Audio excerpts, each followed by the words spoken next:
Yeah, you bet. Good morning. Just follow up from the game on Saturday. You heard from the coordinators. Just really pleased with the focus leading up to the game on Saturday through the week of preparation. I think our team really understands that that's where it's all at, and that preparation leads to the confidence. The confidence, leads to the success that you get on Saturdays, and then just added to that, just to see a lot of guys get a chance to step on the football field, many for their first time, and I really enjoy how the older guys or the experienced guys, the ones that get a lot of the playing time, really relish that moment to be able to get some new faces and the ones that put in just as much work as they do, a chance to go out there and enjoy a moment or two, even if that's all it is. So some guys got their first snaps of college football, especially here at Alabama, and so really cool. But moving forward to Oklahoma, just a chance for us to go on the road and have to prove it again that we got what it takes, and it's going to take a great week of preparation. A physical football team all around. Their defense is, I think, an extremely tough defense in all ways. Just what they do with their scheme, and then their personnel and the way they fly around, and on offense. So we'll have to get ready for their offense with a couple quarterbacks potentially, just some skilled players, and you look at the games they've played. A lot of close games going into the second half, and even the fourth quarter. And the Missouri game obviously was a crazy ending, and some plays made both ways just in the final 2 minutes. But each and every game takes on its own life, and for us, all we're focused on is the next play, and for us, the next game and everything that goes into being our best. And that's what our recipe for success has been here over the last month. Thanks, Coach. Go with Charlie on the right. Yeah, Coach. Jay Nunez is obviously very familiar with your upcoming opponent. Just what did you like about him during the hiring process, and how have you seen him kind of fit in as your special teams coordinator? Yeah, I'd never worked with Jay Nunez, but I'd been at Southern Illinois, and then soon after he came in there, and you stay in touch with coaches that you worked with.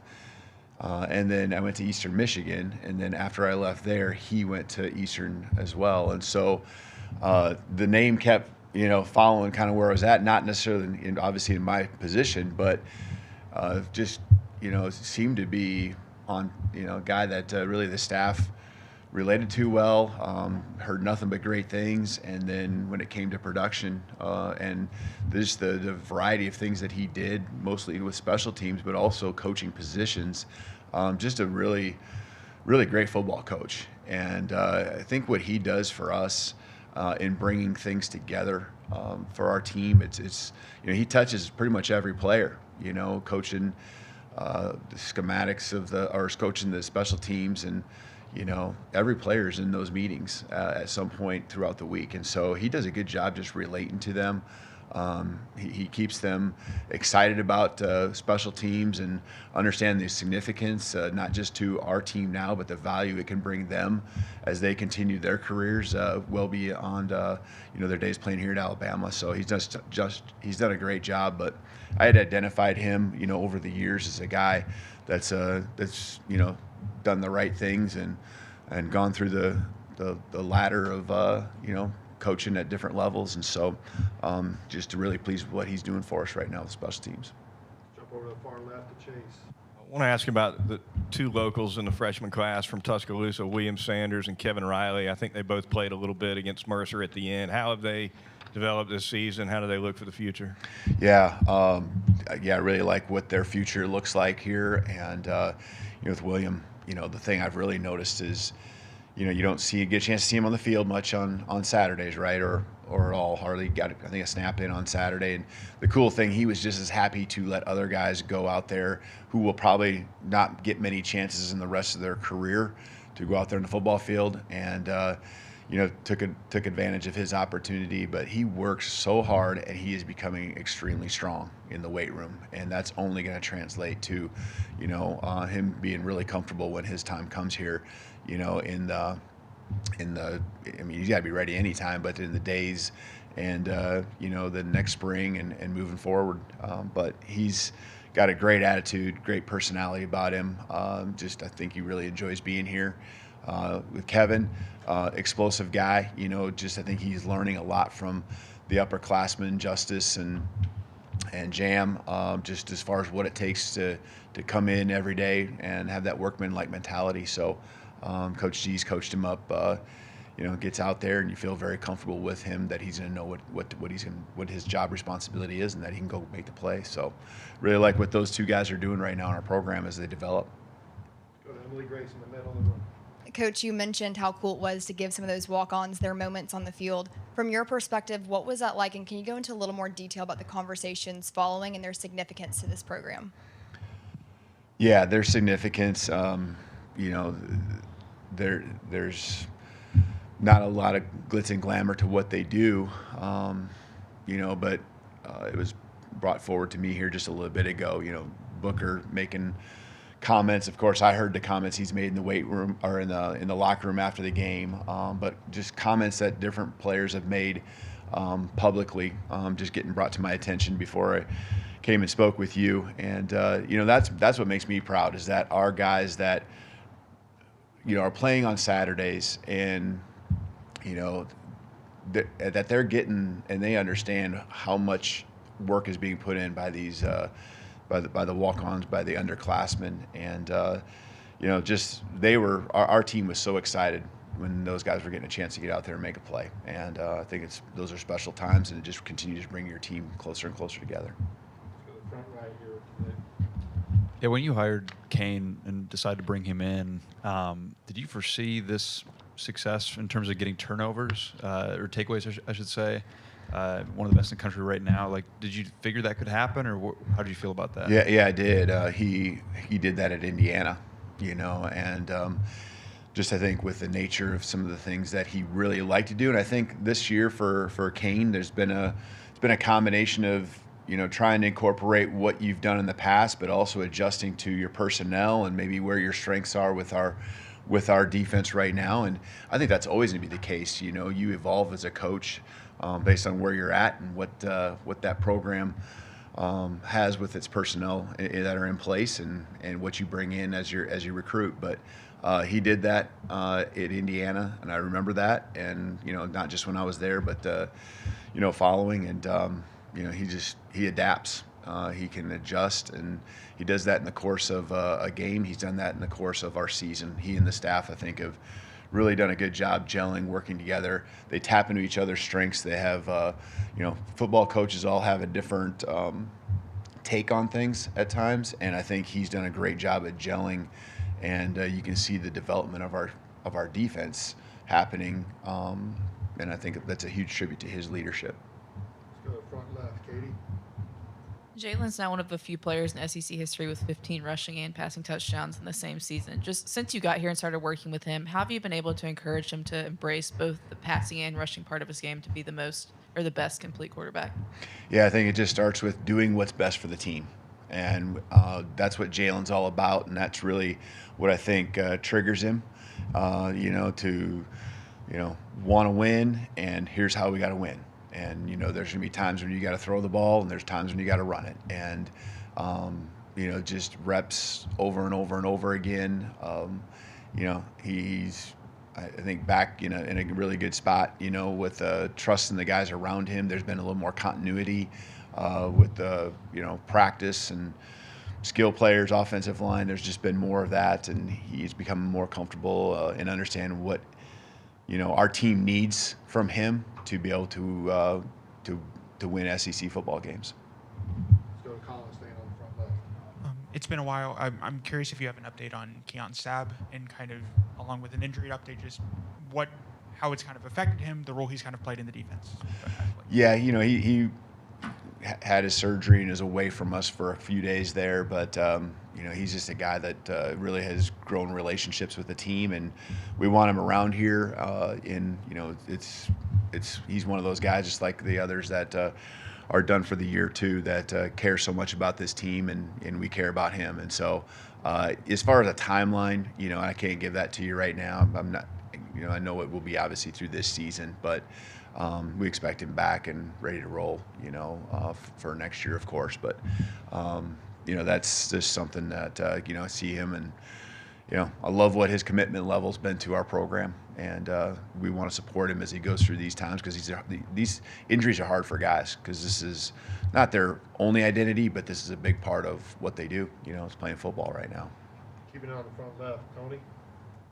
What have you seen from, or the growth that you've been able to have from your team on the road, and then how do you tap into that kind of heading into another loud environment in Oklahoma?